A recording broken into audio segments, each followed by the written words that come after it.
Hey everybody, what's going on? This is David Adam Kurz down here in Miami, Florida, former United States Marine, and I am so excited to be here today. Today we're doing the first episode of the Veteran Wealth Podcast. Let me tell you a little bit about where this comes from. Obviously, I am a veteran. I spent 9 years in the United States Marine Corps from 1995 to 2004. And I left the Marine Corps as a sergeant. Staff Sergeant Select that I declined because I knew I was getting out. I'd worked on an education while I was in. I took advantage of that 100% education. I got my bachelor's degree, already working on my master's. I came out of the Marine Corps, finished my master's using my GI Bill, and I thought that my master's alone was just going to make me filthy rich. And I realized that coming out of the military, there were a lot of things that I had trouble adapting to, and there were a lot of things that I was completely obliviously ignorant to. I had no idea how I was supposed to progress as a civilian. And so one day we're in this private Facebook group that we have, which is Veterans Turns Real Estate Professionals group that we run.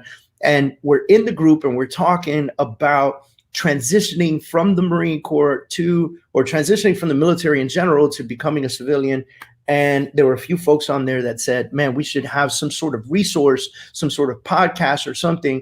And so I read that and I was like, what a great idea. Let's take the reins and let's roll with it. So I am a United States Marine, like I just said. I am a real estate professional. I'm a realtor. My wife is a lender. We work together, obviously, in a lot of different things. I run the Kurz team at eXp Realty right now. And I do so much more, guys. I wrote a couple books. You can find them on Amazon. I speak on stages. I love to coach. I definitely coach a lot of realtors. And one of my passions is coaching independent brokerage owners and seeing them grow their businesses from zero to something great. And so what we wanted to do was create this amazing podcast that would bring multiple levels of wealth ideas to our veterans, to our United States veterans who are never left behind while they're in, but are definitely dropped off when they get out. And so today I bring on a special guest with me for the first episode, good friend of mine, Travis Winfield. Travis, how you doing, man? What is up, man? I got to tell you, dude, this is pretty cool, man. I really am honored to be your first guest on here, man. And, you know, have we talked before? I just think we've obviously spilt blood in the same mud before and have a lot of similar goals and aspirations to give back and serve those who've served, man. So thanks for having me, brother. Absolutely. So tell folks a little bit about yourself and why we're going to be talking today. Sure, man. So yeah, I'm institutionalized. I'm a 24-year Navy veteran, retired as a command senior chief, and back in 2016. And through my endeavors in the military, the one thing that I've learned in hindsight, and again, a lot of stuff is in hindsight since retiring, is that the military does a lot of amazing things, but one of the things that they're just not really armed with is teaching financial health. So again, myself now, since I've retired, I've also built a real estate team. I'm also an owner in Century Residential, which is the first national military-centric real estate company in the country. And we're just devoted to education. And so it's not just about real estate, it's about education from all aspects, whether it be, you know, like I said, I teach this 3 pillars of financial health, which is the basics to help veterans learn about how to build wealth. And then, of course, just dabbles in, just like you, man. I just love teaching everything that can serve a veteran. So if there's benefits serving veterans, I make it my mission to learn about it so I can pay it forward. That's awesome, man. And I appreciate you being on the show, and definitely 24 years? 24 years. Yeah, man. 24 years is admirable, man. Thank you for your service. Absolutely. You know, there are a couple topics that we want to jump right into. I think we've introduced ourselves well enough to make a listener say, you know what, I want to listen to these two guys. I want to give everybody a forewarning. There might be explicit content and language in this show. We are military people, so it may come the fuck out at some moment, right? Oh, sure. So we're going to be talking about the 3 pillars of financial health. And I think this is an extremely important topic. So when I had posted that original post that I put on social media within our group, I mentioned math for Marines, right? This was like Mm-hmm. a required course that we had to take as young Marines. Like if you want to get promoted to corporal, you Right. had to take math for Marines, right?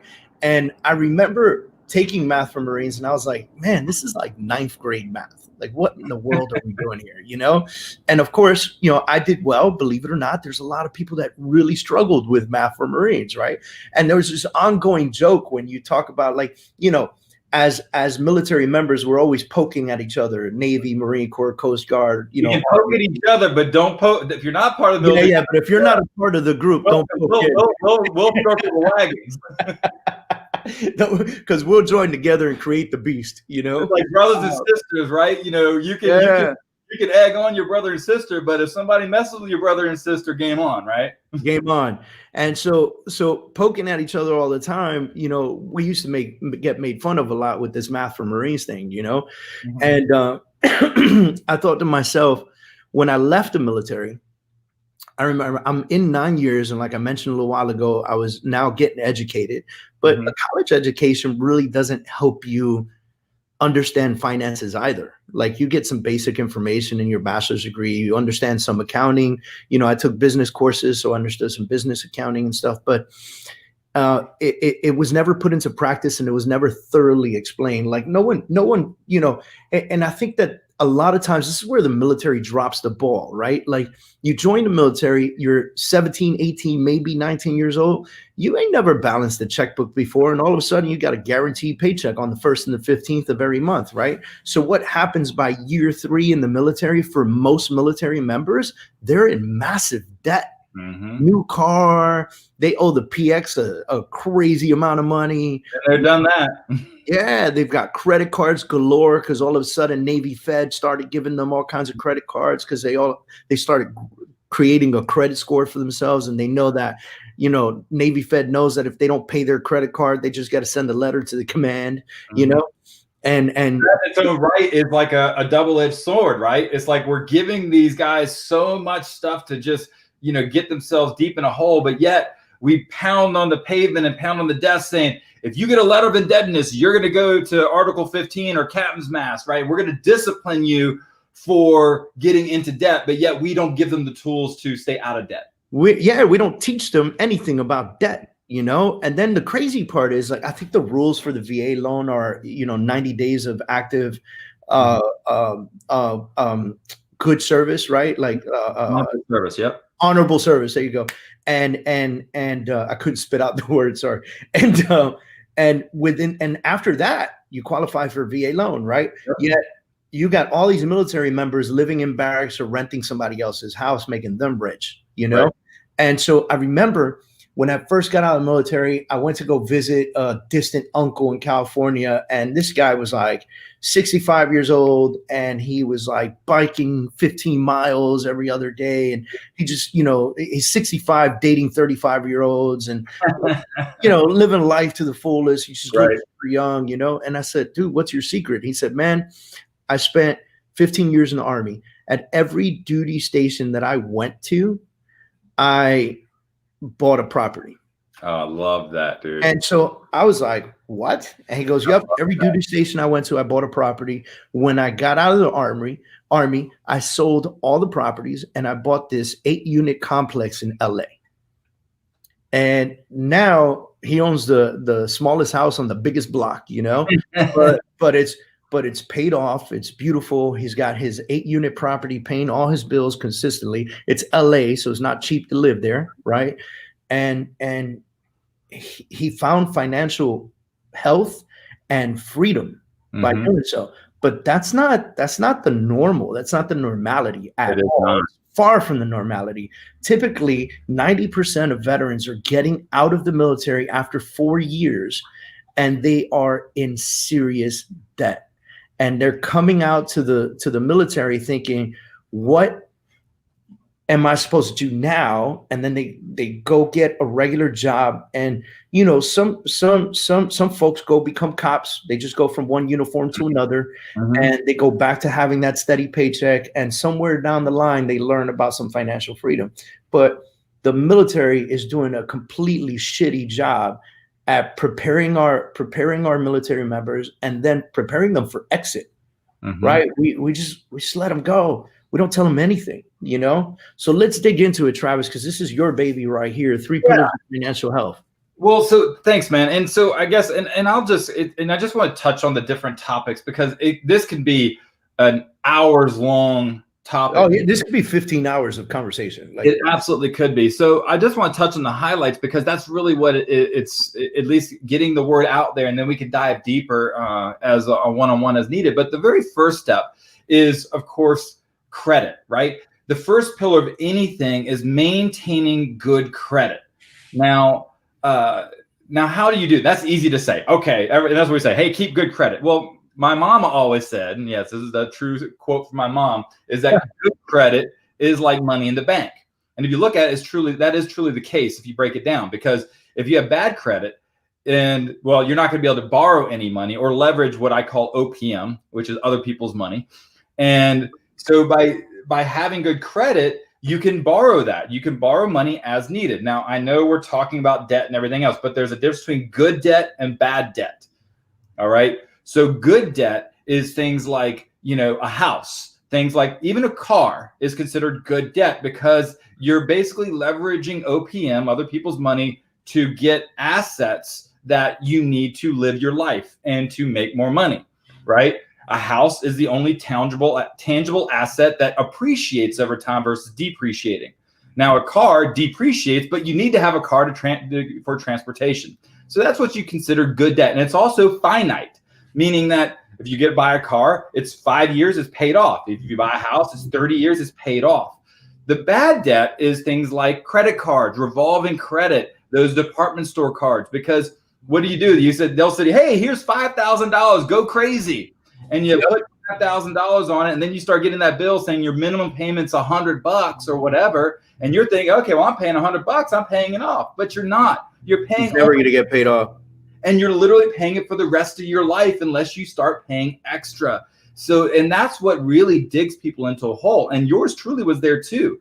I met my wife in Greece. She's from Sweden. She came over thinking she married some rich, she's going to marry some rich American. And she finds out I have like $40,000 worth of debt.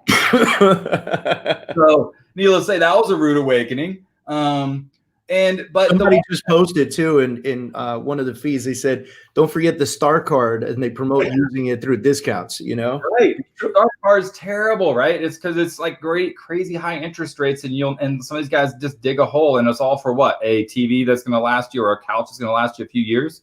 So again, going back to the credit piece, there's a few small techniques that people can implement today, and I'm a big believer. Just stop talking about the overall concept and give actionable tools. So here's some actionable tools for good credit. Number one, if you do use credit cards, you should have a credit card, but it's how you use the credit card. In other words, never get a credit card and put things on there that you can't pay off at the end of each month. And if you do put something on that you just need a little extra cash to carry over or to purchase something, make sure it never exceeds 25% of the overall limit of the credit card. Because if it goes higher than that, then that starts becoming a negative, derogatory hit on your credit. So again, the rule. The strict rule is 30%. I think I'm actually a 50% partner in a credit repair company, and so the strict rule is 30%, but we recommend 25%, like you said, because if I tell you 30%, you're going to take it to 31%. Right. Well, the reason why I said 25, I agree with you, David. And I like giving that buffer. So when people exceed that, they're still in the good, right? We always recommend that 20% so you don't mess around. Absolutely. Exactly. So that's one big tool to do. And again, and using credit cards can be but it takes discipline, right? Just make sure that if you're using that rotational credit, that you're using it strategically and not just because, hey, it's free money, because that money is going to get you. And here's where it's going to hurt you. If you start taking those hits, then let's say you want to decide to buy a house. Well, if your credit score is like around the 600s, you might be able to get a loan, but they're going to charge you an extra, a lot more in interest because you're a higher risk. And so that's going to could potentially cost you $100,000 or more in interest over the life of the loan, all because you had a few missed payments on a credit card you couldn't afford. Yep. So that's the first pillar. So maintain good credit. It's like money in the bank. All right.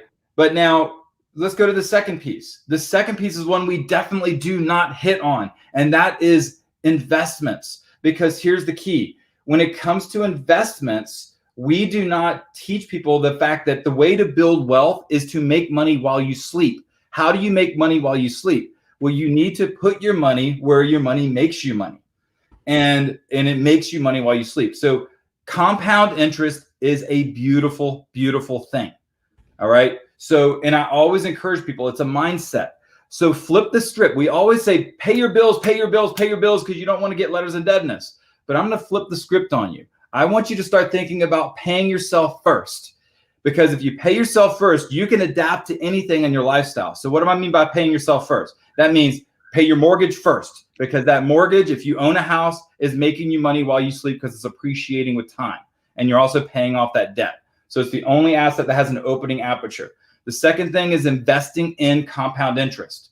So I'll give you a quick little kind of thing that people just don't understand the power of it. At age 20, our young Navy, Marines, and all our military members, if they were to just take $78 a month, that's a weekend partying that these guys do. $78 a month, right? That's one night of beer right there. Exactly. You just get one night of going out partying, and you put that into a compound interest account that's leveraging about 8 to 10% of compound interest. And you just keep putting it in there over the 40-year period till rough retirement, which is a young retirement age is 60, right? A very young retirement age. For 40 years, you put $78 a month in. Now, if you'd been shoving that under your mattress, it'd equate to roughly $37,000, which doesn't seem like a lot for saving for 30 years or 40 years, right? But if you leverage that in a compound interest account, you'll have roughly $1.6 to $1.8 million in the bank. For $80 a month, guys. For $80 a month. Come on. Yeah, you're saying 78. I'm going to round it up to 80. $80 a month, 240s, 420s, bro. Like, exactly. This is, look, I know for a lot of young military members that might be joining in right now because somebody tagged you on this post or somebody sent it to you because it was one of those moments where they said, I know who needs to hear this, right? It looked like Travis just said, you don't want to get to our age, and I think we're close to the same age, Travis. You don't want to get to our age and realize that you haven't done this. And now it's not $80 a month. It's $1,000 a month if you want to make it, or a lot more, And now you have to bust your ass to figure out how to put away the money that you need to win, right? And Travis, I'm a culprit. I'm a victim here. I fell into the trap, man. I ran up the credit cards, did the whole thing. I did not save my $80 a month. I did not know what compound interest was. I did not know. And I posted in the group. If you read in the feed, it says, pillar 2, pay yourself first, get appreciating investments like mortgages and compound interest win. Seek financial advisor for this. Look, there are a million financial advisors out there that will work for free because they earn commission from the money that you put in. So they're going to tell you these are great compound interest accounts, and you're going to tell them my plan is to put $80 a month for the next 30 years. Which one's the best one? They're going to show you the options, read them, and then just start, man. Just start. And then and here's the piece of advice that I'm going to give you. There's going to be a moment in your life. Well, there's going to be more than one moment in your life where you're going to need that money, and you're going to say, man, shoot, I'm in a bind, my family, by this, by that. You're going to find every excuse to tap into that account and take out 20, 30, 40 grand for whatever it is. Don't. I don't care what you do. Do not touch that money. Figure out a different way to get ahead, because if you touch that money, you just ruined that $1 million payout for retirement. You just ruined it. Yep, absolutely. Dude, you just hit it around the head. But I think the really big thing is what you just said. Take action. There's a great mentor of mine that I look up to. His name is Larry Broughton. He's a very, very successful entrepreneur in his own right, prior Green Beret. And he told me, I got to sit down with a mentor session with him one time, and he said something that almost pretty much changed my life. He said, General Patton once famously said, a good plan violently executed today is better than the perfect plan executed next week. So take massive action today. And the key to that is because how many of our military members have you talked to who say, oh, well, I'm going to do that next year, or I'm going to, I'm waiting for this, or I'm waiting for that. Stop waiting. Every day that you wait to invest in your future is a day that you are losing money for yourself in the future. So just take max. I don't care if you just put $100 a month into it. Just start today. Like, just do something. And you're going to find that if you put that $100 a month in, you're going to forget about it. And it's so easy that, but yeah, you're talking to a guy that I actually kid you not, I sold a car and went negative equity in a car so I could save $25 a month. Yeah. That's how tight my budget was. I've been there. When I started my business, Kurz Real Estate in Miami, in 2016, at that time, we were a top producing team at Douglas Elliman Real Estate down here. And I was driving the sports car 2-door Jaguar, the XK, I think it was, or whatever it was. And right. Man, I love that car. Like, that car used to part C's for me at valet stations, right? So, right. And I got rid of it. I dumped it and lost equity in it. I dumped it to ride Uber for the next 6 months because I wanted my business to succeed more than I wanted to drive a nice car, right? Yeah. And so I made that happen. It's funny. So at that quote that you just mentioned with General Patton, I've read that before, and that actually helped me change a lot of things that I do and the way that I do them, and maybe a little bit too much to the extreme. Because my wife goes, "Man, you think about something for 5 minutes, and you're like, fuck it, I'll do it." Just do it. It's like, way, bro. And it's like this podcast. Somebody posted, we should have a podcast. I was like, you know what, fuck it, I'll do it. Let's make it happen. And so I actually wrote a book that and it's titled Take Action. And it's designed towards real estate professionals, and the subtitle is Building a $1 billion real estate business. And so a lot of the book is focused around, I talk to agents all the time. I talked to one of my team members the other day, and he's like, yeah, he just joined the team and he's got the system, and he's like, I'm just waiting to figure out and watch these videos and this and that. And I was like, why, bro? If somebody registers, pick up the phone and call them. Mm-hmm. It's really that simple. Why do we need to know the science behind how the lead got to you? Forget about all that. Stop planning so much, because you're losing money every time a lead comes through and you try to plan the best way to contact that lead. You're screwing yourself. Just pick up the daggone phone and talk to them. That is such a lost art, by the way, in just communicating. I mean, everybody gets hung up behind their texting and their emails. They forget how the art of this, I think communication is not the future is going to be all written through text message. I know. Yeah. Well, look, and that kind of good. I mean, and when talking about real estate, that's really the easy, quick segue to the third pillar. And I've already touched on it, is invest in real estate, because, even if it's just your primary residence, the real estate that you own. And again, I'm a big advocate. I say, look, you fight for our country, you deserve to own a piece of it. And so make sure that you're investing in yourself, because renting, there's 100% chance you're never going to dime of that money back. As a matter of fact, you're paying a mortgage, you're just paying somebody else's mortgage. But now it also depends on the circumstance. You also make sure you're smart about when you purchase and how you purchase. Like I tell people all the time, if you're stationed in Biloxi, Mississippi, that their market has pretty much been stagnant for a very, very long time. Maybe that's not the best place for a long-term investment or thing. But if you go to San Diego or Virginia or some of these higher tempo areas, absolutely invest in it. And this is where I'm a terrible realtor, because I tell people all the time, once you buy, if you don't have to sell, don't sell. Be that guy that you talked about at the beginning of the show, where you buy a home at every duty station, and then by the time you retire, you can cash out and be literally a millionaire overnight and go buy it. And then there's also a slow version of it, right? A lot of people don't understand capital gains tax. If you buy a home and live in it for at least 2 years, then you have a 5-year option to sell where you pay 0 taxes on the overall gains. Yeah.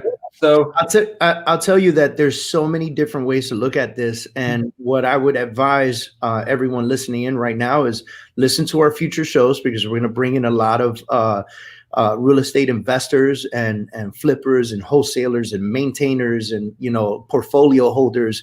We're going to bring them in to talk to you. And I've already had conversations with some excellent folks who also are all veterans, by the way. The show, we will only host veterans or super patriots. And what I mean by super patriots is we already scheduled Max, who works at the VA. He's a patriot. He's not a veteran. And he's a community outreach and benefits advisor. So excellent person to have on board. He's extremely passionate about helping our veterans get right, you know, and he's one of the folks that, besides my best friend, that kept edging me and going, why are you not going to get your medical benefits? Right. And I didn't even speak to Max. My wife spoke to him because she does, you know, she helps him out when a veteran needs a VA loan. And she goes, can you get on the phone with my husband, talk to him about daggone benefits already, you know? So you know, and so what I want to say about this is there's so many ways to look at when we talk about investing in real estate, because, you know, for instance, my wife right now is helping a veteran, Army veteran, super guy, and he's about to buy a $1.1 million fourplex here in Miami. And so, you know, with the changes that Trump made in the beginning of 2020 for the VA loans and not having limits or caps, that changed the game for real estate investing when it comes to VA, right? And so he is now like looking at buying this fourplex. It's a $1.1 million fourplex. So the 4 units are really nice. And he's going to move into one of them because, hello, that's the rule, right? You got to live there. You have to have the intention of it being your primary residence. Right. It's got to be your primary. So, but think about this, you know, he's making it his primary. He's moving into one of the units is a 3-bedroom, 2-bathroom. Hello. You know, he's going to move into this unit. He's renting out the other 3, which are actually currently rented. Right. And those 3 folks by themselves mathematically will pay the mortgage on this place. That's so awesome. He's living for free for the next couple of years. And what a crazy investment, because when he could refi out of that VA, or he could just move and buy something else somewhere else with a different type of loan or whatever the case is. And he can now put himself in the position to get the next one and the next one and the next one and the next one. And these folks are paying his mortgage. Yeah, like they're paying the mortgage. This guy lives for free. That's one heck of an investment, you know? Absolutely. And you know, and if you, I've got another friend who has a property in Virginia on Stafford, right outside of Quantico. And he decided to move down here to Miami, him and his wife and his family. And so they leased out, they rented out the property up there. He bought it with a VA loan, but he's been in that house for about, you know, 6-7 years. Right. And so he was going to refi out of the VA, decided not to. He took some money, put 20% down on a property out here in Miami, and he leased that out to a colonel. Like, he knows he's in good shape. Right. You know? He leased that out to a colonel who's probably going to be stationed at Quantico for the next 3 or 4 or 5 years, right? And now he's down here and he owns a property down here. And his goal is to buy the next property at some point in 2021. So there's so many ways to look at investing in real estate, but you know, and there's the flippers and there's the portfolio holders. What's the difference? The flipper is buying something now to fix it and flip it right away and make money right now. The portfolio holder, though, is the wealthier person, because that's the person that's holding multiple properties over many years for long-term balance, right? And so, you know, and we talk about real estate investment. I remember the first time I looked at my wife's cousin, who's a retired major in the Army.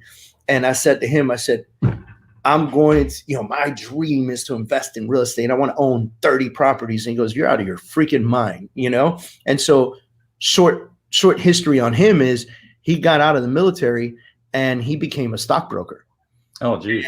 And he became super successful, and he's retired now, super chill. I mean, they live in Atlanta, Georgia. Him and my cousin relaxing, you know? Right. And he said to me, he goes, if you own 30 properties, you're a slave to 30 properties. And I said, I don't understand. I just don't get it, you know? And he goes, look, man, he goes, when a pipe breaks, or the AC doesn't work, or the heater's not pumping, or, you know, the stove doesn't turn on, who are they going to call? The landlord, right? Or the management company, right? And he said, you know, obviously, if you're at 30 properties, you might have a management company, but guess whose pocket that comes out of, right? Mm-hmm. He goes, did you know that there are stock investment opportunities and funds out there that only focus on real estate? And we all know that real estate's always going to do well. It's always going to do well. Even though the market crashes, it's coming back. Guess what? Because everyone needs to live somewhere. Exactly. So he said, why don't you invest in the funds that do all that stuff? They are the ones that get the calls for the late night pipe that broke in the basement, right? And he said, and you just watch your money steadily grow. And he said, and he goes, this is that long-term investment, right? He said, watch, hold on one second. Every time I say he said, my Siri turns on. So he said, stay in the market long term. This is not about putting some money in stock and making a quick jump and doing it now. And he said, you know, stay in it long term. He said, when you retire, look at what you made, and you can start pulling from there for retirement. He said there are also real estate funds that pay out dividends every quarter. Yeah. So if you've got enough money invested in there, you pay out every quarter. And it's the same guy who asked me, by the way, now that we're talking about financial health, it's the same guy that asked me, how much do you need to earn a year to retire? And I said to him, I don't know. I think in retirement, I could live off $100,000 a year. And he looked at me, he goes, if you have to live off $100,000 a year in retirement, you did something wrong along the way. And I said, what? I go, I got to make way more than $100,000 now to live. I'm like cutting this down by more than half, you know? And he said, no, you don't understand. He goes, you need to retire debt free. You need to retire with the house paid off. You need to retire with no credit cards. You need to retire with the cars paid off. He said, that's how you need to retire. And you need to retire with a decent investment that pays you about $40,000 a year. He goes, you should be able to live on $40,000 a year if you have no debt. That's awesome. That's the key to it, right? And you know, and I know there's a lot of maybe some listeners here. They're like, well, fuck, man, I'm up so upside down right now. There's no way that's going to happen in my lifetime.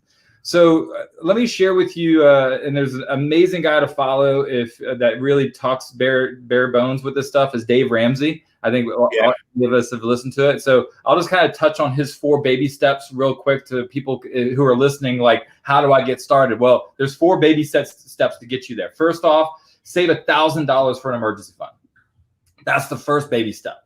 Like, just save $1,000. And believe it or not, that's crazily, so many people don't even have $1,000 in their savings account.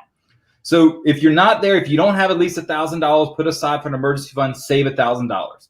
The second baby step is exactly what you said. Pay off all debt except for the house using the snowball effect. So everybody who knows what the snowball effect is, it's okay, you take the smallest credit card you owe on and pay that off. Then instead of pocketing that money you were paying for that, to put that money back into the next highest credit card, pay that one off until you get all, and then it snowballs. And so by the time you get to the last credit card, you should be putting crap tons of money into it because you're already used to spending that money every month.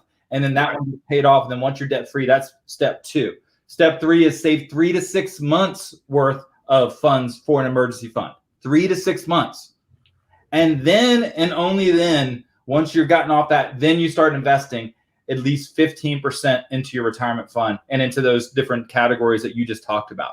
So those are you brought that up because I know there was a lot of people listening right now that were like, I can't do that right now. I can't do that right now. You know, right? So that's some baby steps to get there. Yeah. It doesn't have to be right now, but you do have to execute a plan of attack to get there. So figure out what it is you need. Why can't you get there? Well, because I owe 3 big credit cards that I have to pay every month. Okay, cool. Let's come up with a plan to pay those 3 off. And then once we pay those 3 off, you were living all this time without that money anyway. Start throwing that money into an investment. You know, it's funny. In December of 2017, I don't know if you follow blockchain and Bitcoin and all that stuff, but December 2017, I had put some money into Bitcoin. And very little money, not a whole lot, right? But I bought in when it was like, you know, $13,000, $14,000 a coin. And then a couple of days ago, we're sitting at a friend's house, and my friend is heavy into the stock market, and he's like showing my wife and I like candlesticks and all this stuff with the stocks, right? And I look at him, I go, it's funny, did you see the Bitcoin price today? And he's like, yeah. I said, man, I remember I bought Bitcoin a long time ago. My wife says, do you have it still? And I go, hell no, for sure. Because in my brain, I was like, for sure, I pulled that out when it started falling off the map and like burnt that money on bullshit, you know? Mm-hmm. And it turns out that I actually forgot and I never took it out. So now Bitcoin, like I think it closed yesterday at close to $33,000 a coin. So I've doubled my money in 3 years, which is great. That's a good thing too, guys. And this is if there's one, I'm gonna try to forget about it again, by the way. You should, right? Just let it ride, right? And the other big thing to remember too is people get scared when the market like goes nuts and crashes. They're like, oh, I gotta get my money. I gotta get my money out. Listen, guys, if there's one fundamental thing I've learned is always run towards the fire, not away from it when it comes to finances. If you start seeing the freaking stock market crashing or start dipping and stuff, that's when to buy. Right? Don't buy at the top, because if I will just say this, if you see a good stock that has made the headline news, you've missed the train. It's too late. So don't try to invest in something that's made the headlines. You know, always go towards the ones that are struggling or that are you're seeing dipping. And we're talking long-term ones, right? But always run to the flames instead of away from them, and that'll always help you out. Absolutely. All right, dude. Well, Travis, man, thank you so much for doing the show with me. I know there were a couple things that we wanted to tap into as well, like transitioning, but you know what? We'll do another episode together. I think, you know, there's you and I have a great synergy on here, and we both have a passion for, you know, speaking to our veterans and helping them win. And, you know, I definitely want to discuss the topic of transitioning from the military to the civilian world with you. So let's touch on that one day. But I do want to especially thank everyone that tuned into our first episode, everyone that's listening on YouTube and on Facebook and everywhere else right now. And by Friday, this episode will be live on our podcast. So what you want to do is go to any podcast channel that you use, whether it's Google Podcasts or Apple Podcasts or Spotify. I think we're on some other ones too, but any of those, just tune in, go into it and search for David Adam Kurz. My name is there, David Adam Kurz, Kurz. And both my podcasts should come up. And this one is our Veteran Wealth Podcast. Subscribe to it, pull in, listen to it. And Friday, like I said, Friday, this episode will be up and live. Right now, there's only a trailer up there, and this is our first true episode. So I appreciate you guys. Big time, man. Thank you so much. You mind if I do a shameless plug for my podcast? Do it. Man. So check out mine as well. I have the Winfield Way, Military Strategies for Entrepreneurs and Leaders. And that's where I have my co-host, my son, Sebastian, who's 20 years old and up and coming entrepreneur. So you get to follow our journey, talking to some amazing guests about how to build wealth, how to get into entrepreneurship, and quite frankly, just some great leadership tools. You can find that on all the podcast platforms right now. The Winfield Way, Military Strategies for Entrepreneurs and Leaders. David, thank you so much for having me, brother. I really appreciate it, man. This is awesome. Thank you. I appreciate you. And again, I appreciate everyone who tuned in today. Thanks, everybody, for watching.